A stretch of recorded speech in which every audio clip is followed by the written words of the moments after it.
한나는 자신이 지금 어떤 문제 속에 부딪혔느냐면 불임이라고 하는 문제에 한나가 부딪힙니다. 이 불임 문제는 부부지간에 서로 해결한다고 해서 해결되면 얼마나 좋겠어요. 근데 이 불임 문제를 원인 제공을 하신 분이 누구냐면 누구예요? 하나님이세요. 그러니까 임신을 막으시는 분이 하나님이셔요. 그렇기 때문에 한나가 지금 겪고 있는 이 불임의 문제는 우리가 부딪히고 있는 현실의 문제보다도 훨씬 더 심각한 거예요. 그래서 이 문제 속에서 한나는 이 문제를 어떻게 대처하고 이 문제를 어떻게 해결하기 위해서 그가 몸부림을 쳤는가. 1장 15절을 보시면 하나님 앞에 와서 뭘 했느냐면 나의 심정을 토했습니다.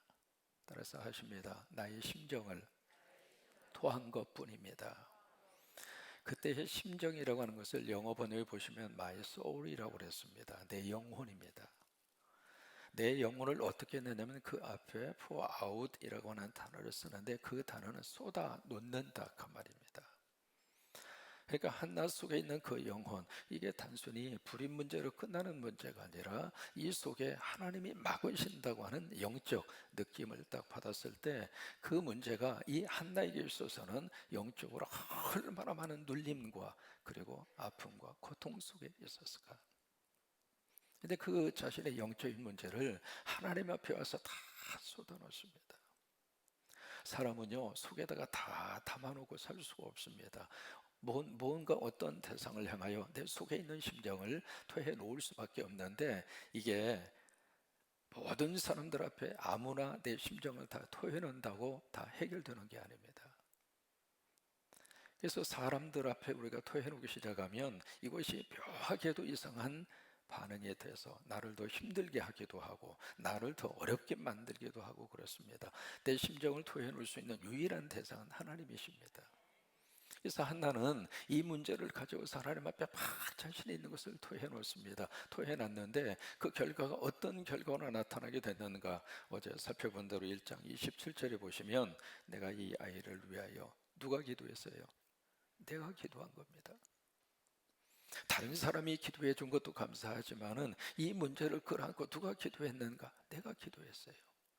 내가 기도했더니 하나님이 어떻게 역사하셨는가? 내가 구하여 기도한 바 거기에 구했다, 기도했다 계속해서 반복해서 나오잖아요. 내가 구하고 내가 기도한 거예요. 내가 구하고 내가 기도한 거예요. 내가 구하고 내가 기도한 거예요. 여러분 내 삶 속에 부딪혀오는 그 문제를 걱정거리로만 끌어안지 마시고 기도거리로 바꾸십시다. 그것을 염려하는 것으로 내 머릿속에다 채우지 말고 그 염려의 그 진도만큼 염려의 그 생각만큼 하나님 앞에 더 기도하는 놀라운 역사로. 그래서 내가 구하여 기도한 바를 누가 허락을 해요? 여호와께서 내게 허락하신지라. 하나님에게는 길이 있습니다. 하나님에게는 방법이 있습니다. 인간에게는 방법이 없죠. 인간의 힘으로는 어떻게 해볼 수 있는 길이 없습니다. 그러나 하나님에게는 길이 있단 말이죠. 그래서 하나님을 통해서 이 한나는 그의 아들 누구를 지금 얻게 됐죠? 사무엘이라고 하는 하나님의 놀라운 선물을 받게 됐습니다. 여러분 이번에 새로의 총진군 속에 여러분 인생 가운데 사무엘의 복이 사무엘이라고 하는 이름의 뜻은 하나님이 들으신다 그거예요. 하나님이 들으신다, 이게 사무엘이거든요. 이 사무엘의 복이 여러분 속에 충만히 임하기를 주의 이름으로 축원합니다. 그리고 나서 2장으로 가거든요. 2장으로 가는데 2장은 한나의 기도입니다. 우리 성경에 보시면은 여기 한나의 기도 그렇게 되어 있잖아요. 가장 윗부분에. 근데 이 한나의 기도라기보다는 한나의 찬양이고 한나의 노래입니다. 이 노래를 하나님 앞에 바쳐지는데 세 가지의 내용으로 한나가 하나님 앞에 지금 노래를 부르고 있습니다. 첫째로 무슨 내용을 가지고 지금 한나가 노래를 부르는가? 한나의 인생이 업됐습니다.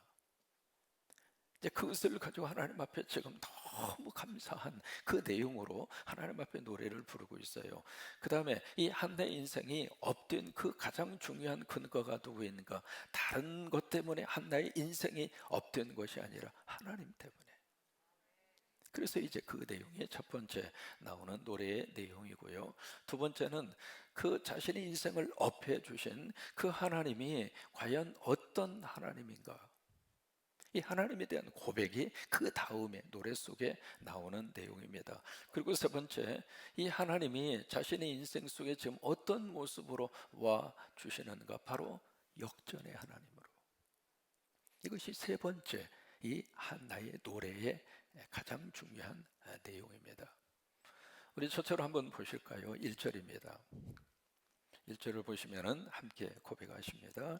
한나가 기도하여 이르되 내 마음이 여호와로 말미암아 즐거워하며 내 뿔이 여호와로 말미암아 높아졌으며 내 입이 내 원수들을 향하여 크게 열렸으니, 그 다음에 이는이라고 하는 말은 왜냐하면 그 말이에요.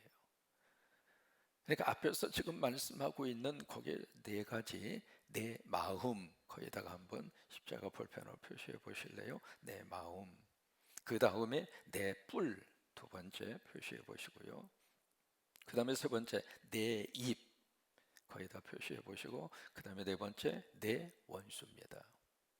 이 네 가지 모든 것들이 바로 나하고 직접적으로 연관이 되어져 있는 그런 내용들이거든요. 근데 전부 다 네 가지 모두가 다 나예요. 근데 그런 모든 것들이 어떻게 됐는가? 즐거워하고 높아졌고 그리고 크게 열렸고 이런 역사들이 나타나게 됐거든요. 근데 이 네 가지의 나의 관계되는 이런 것들이 누구에 의해서 그렇게 높아지고 그리고 열려지고 그런 역사들이 나타나게 됐는가? 누구로 말미암아? 여호와로 말미암아. 하나님 때문에 그랬다고 하는 거예요. 근데 이 여호와로 말미암아라고 하는 것을 영어 번역해 보시면 in the Lord, 바로 하나님 안에서 그 역사가 나타났다고 하는 거예요. 특별히 여기 보시면 내 뿔이라고 하는 표현이 나오잖아요. 내 뿔. 이 뿔이라고 하는 이 표현이 10절에 보시면 한 번 더 나옵니다. 그 뿔이라고 하는 것은 명예, 그리고 여기서는 구체적으로 능력을 말합니다. 파워를 말합니다. 그러니까 이런 것들이 어떻게 돼서 한나의 인생 가운데 이런 역사들이 나타나게 됐는가? 하나님 때문에. 여러분, 하나님 때문에 여러분들의 인생이 업되시기를 바랍니다. 하나님 때문에 여러분들의 인생이 완전히 새로운 하나님의 거룩한 은혜의 축복으로 채워지기를 바랍니다. 그러니까 1장에서는 한나가 계속 통곡하고 어느 정도 하나님 앞에 기도했는가? 우리 박종래 집사님 기도하신 대로 완전히 술에 취한 사람처럼 정신이 없었다 그 말이죠. 그런 고통과 아픔 속에 있었던 이 한나가 2장으로 가서 그의 인생 자체가 완전히 새로워졌잖아요. 누구 때문에? 하나님 때문에 그런 거예요. 그러면 이 하나님을 어떻게 해서 그가 만나게 됐는가? 아들을 통해서. 그러니까 우리 생각에는 이 아들을 얻게 돼서 그 아들 때문에 너무 행복하고 그 아들 때문에 그의 힘이 강해지고 그 아들 때문에 그의 입이 열리면서 내 인생이 이렇게 행복하다고 그렇게 고백할 수도 있을 터인데 그 차원을 뛰어넘습니다. 아들을 통해서 누구를 만났는가? 하나님을 만났습니다. 그러니까 문제를 통해서 하나님을 만난 거예요. 여러분, 이것이 바로 믿음의 삶의 여정입니다. 우리는 현실 속에서 누구를 만나는가? 하나님을 만납니다. 그러면 내 삶 속에 어떤 어려움이라 할지라도 어려움이 문제가 되지 않습니다. 왜요? 그것을 통해서 우리가 만나야 할 분은 하나님이세요. 그래서 한나는 하나님 아들 주셔서 고맙습니다. 사실 그 내용이 2장에 보시면 한 번도 언급이 되지 않습니다. 아들이 아니라 하나님이었습니다. 선물이 아니라 선물을 주시는 그분이었습니다. 그래서 그분 때문에 한나는 자기 인생이 업된 거예요. 그런 축복이 함께 하시기를 바랍니다. 그래서 2절 말씀해 보시면 원수들을 향하여 크게 열렸으니 이는 내가, 왜냐하면, 그래서 그 앞에 아까 말씀드린 것처럼 왜냐하면 그 말씀이 1절에서 거기서 표현이 되어 있는 거예요. 왜냐하면 내가 주의 구원으로 말미암아 기뻐함이니이다. 하나님을 만난 거예요. 그래서 2절 말씀해 보시면은 그 하나님이 어떤 분인가라고 하는 것을 2절에서 말씀을 하시고 있습니다. 같이 고백하십니다. 여호와와 같이 거룩하신 이가 없으시니 이는 주밖에 다른 이가 없고 우리 하나님 같은 반석도 없으심이다. 여기 보시면은 없고 라고 하는 표현이 나와져 있죠. 2절에 보시면 없고 그 다음에 없으시니이다. 그러니까 이 없으시니 그 다음에 없고 없으심이다. 세 번이나 없다고 하는 표현을 쓰고 있어요. 그러니까 이 2절 말씀 속에서 이 한나에게 있어서는 이제 누구밖에 없는가? 하나님밖에 없는 거예요. 하나님을 만나고 나니까 이 세상에 하나님 외에는 보이지 않습니다. 이 세상에 가장 위대한 분은 하나님밖에 안 보이는 거예요. 이 세상에 가장 내가 믿고 의지하고 따를 수 있는 사랑의 대상은 하나님밖에 없는 거예요. 이 세상에 그 어떤 것이라 할지라도 더 이상 한나에게 문제가 되지 않습니다. 여러분, 하나님이 강하게 내 삶 속에 다가오면 세상은 작아집니다. 근데 이게 상대적으로 세상이 내 속에 너무 크게 자리를 잡고 있으면 하나님이 작아져요. 하나님이 우습게 보입니다. 하나님의 능력도 내 속에 다가오지도 않고 하나님의 거룩한 역사도 내 속에 믿어지지가 않고. 그래서 여러분, 구스타프 칼 융이라고 하는 유명한 정신분석학자가 있잖아요. 그분이 인간의 심리를 참 기가 막히게 그렇게 분석을 했습니다. 사람의 심리를 이런 모습으로 구스타프 칼 융이라고 하는 사람이 분석을 했어요. 이쪽에 사람이 의식이 있습니다. 의식이 있고 이쪽에 잠재의식이 있고 여기가 무의식입니다. 이게 심리학자의 인간에 대한 분석이거든요. 이게 사람에는 이제 의식이 있고 우리 의식의 차원이 있고 그 다음에 잠재적인 의식이 있고 저 심층의 밑에 무의식이 있다는 거예요. 근데 이 여기 무의식의 세계를 둘로 이렇게 쫙 나눕니다. 나누는데 어떻게 나누느냐면 이 선과 악으로 구스타프 칼 융이라고 하는 사람은 사람의 무의식의 세계를 그렇게 나누는 거예요. 나누어서 이 악의 세계와 선의 세계가 이 의식하고 서로 연결이 됩니다. 우리식으로 말하면 선의 영역이 의식과 연결되는 것이 성령의 충만한 역사예요.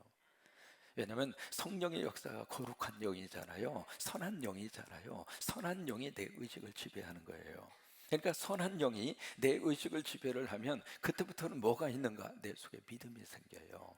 믿음이 생기면서 확신 가운데 살아요. 그리고 하나님의 은혜 가운데 삽니다. 근데 정반대로 악의 세력이 내 의식과 연결이 되잖아요. 그러면 악한 영의 지배를 받아요. 악한 영의 지배를 받으면 이게 생각도 그러고 말도 그러고 행동도 그러고 이 영향과 이 지배를 받게 된다고 하는 거예요. 근데 융은 어떻게 분석을 하느냐면 이 선의 영역이 커지잖아요. 우리식으로 말하면 은혜를 받잖아요. 예배를 드리고 성령으로 충만하고 말씀을 받잖아요. 그러면 내 안에 무의식의 세계에서 선의 영역이 커지는 거예요. 선의 영역이 커지면 커지는 것만큼 건강하다고 하는 거예요. 근데 반대로 악의 영역이 커지면 커지는 것만큼 사람은 부정적인 생각과 논리 속에 지배를 받게 되어져 있다는 거예요. 바로 이런 역사입니다. 이 한나는 지금 이 구스타프 칼 융의 정신분석적인 그 논리로 보면 이 선의 영역이 꽉 찬 거예요.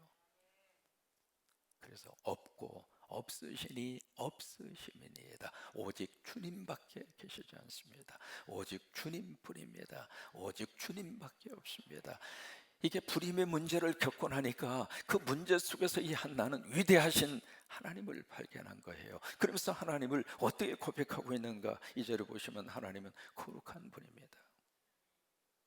두 번째로 하나님은 어떤 분인가? 주밖에 다른 분이 없습니다. 이게 그 당시에 종교 혼합주의가 꽉 하고 팽배했던 세계입니다.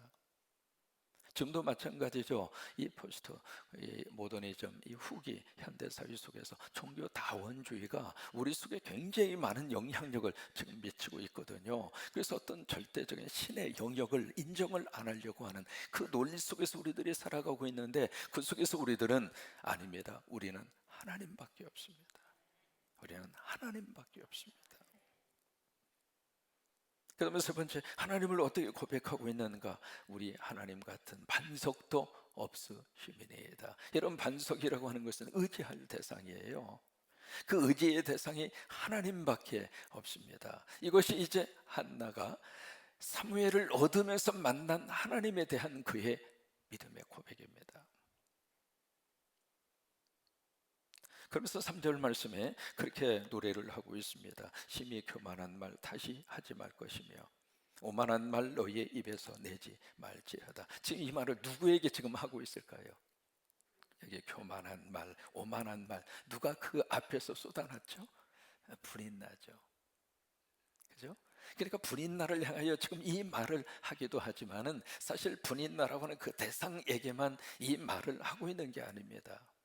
이 세상의 모든 사람들에게 하고 있는 말이죠. 그러면서 그 다음에 3절에 그렇게 노래합니다. 여호와는 어떤 하나님이에요? 지식의 하나님이라. 다시 말해서 하나님은 안다고 하는 거예요.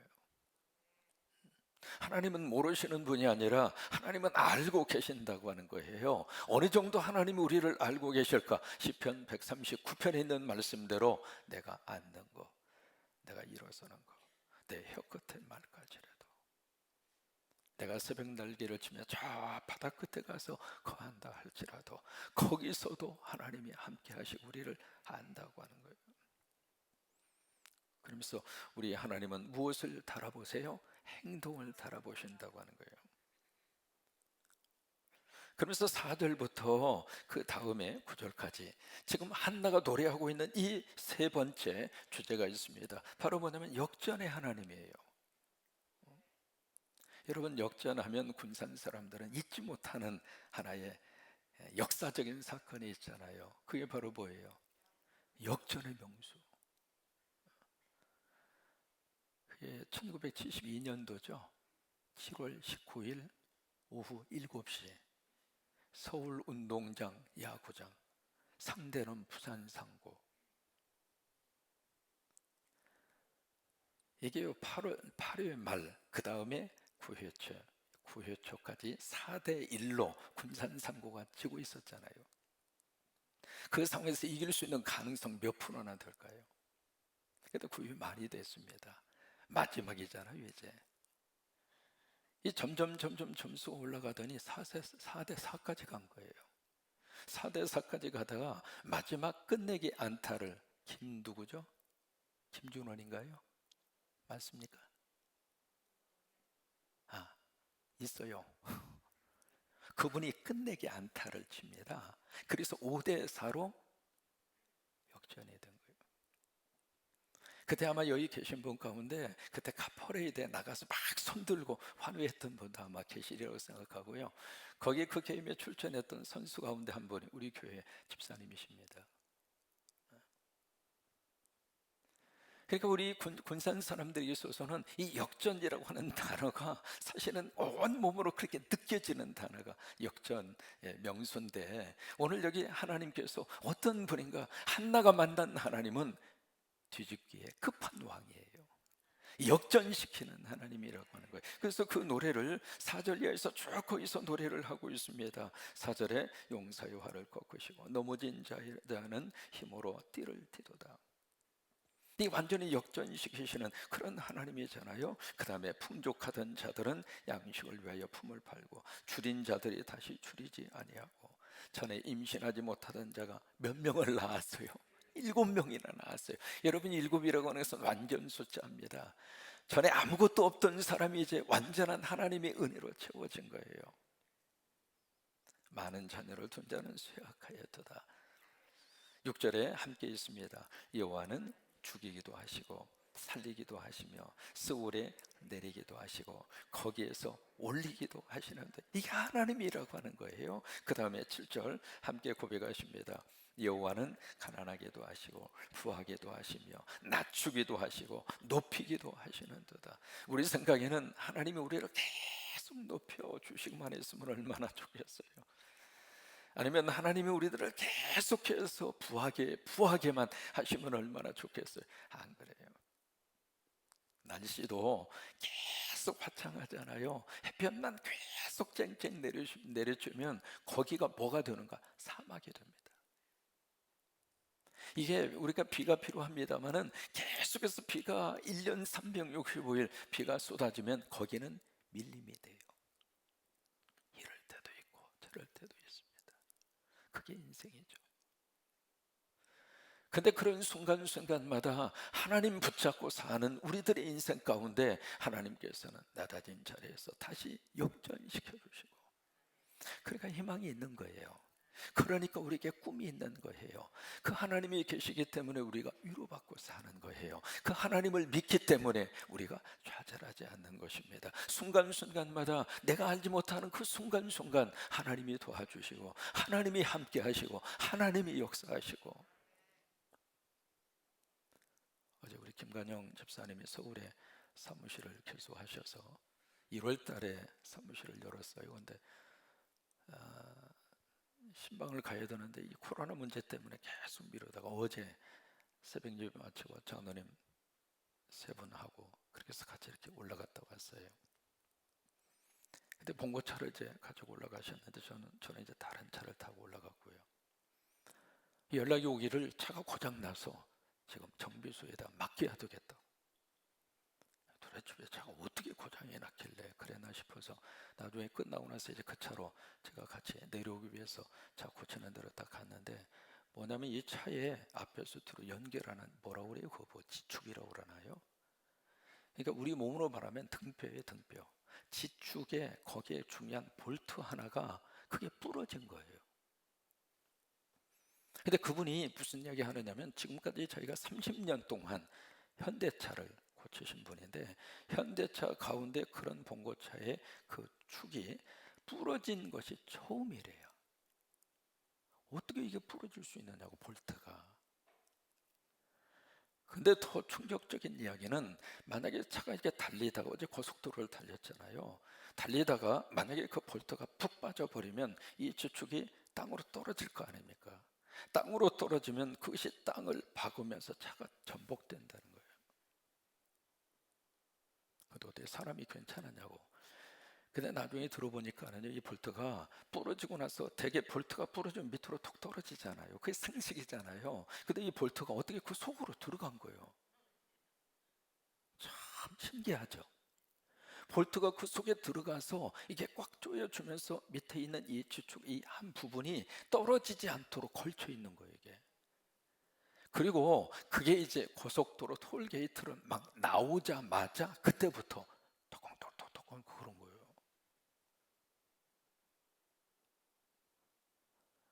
참 그걸 보면서 어떤 생각이 들었느냐면, 순간순간 하나님이 도와주시니까 사는 거예요. 그 이야기를 안 들어서 모르는데요, 듣고 나니까 그때부터 머리가 3개나 섰어요. 야, 모르면서 달렸잖아요.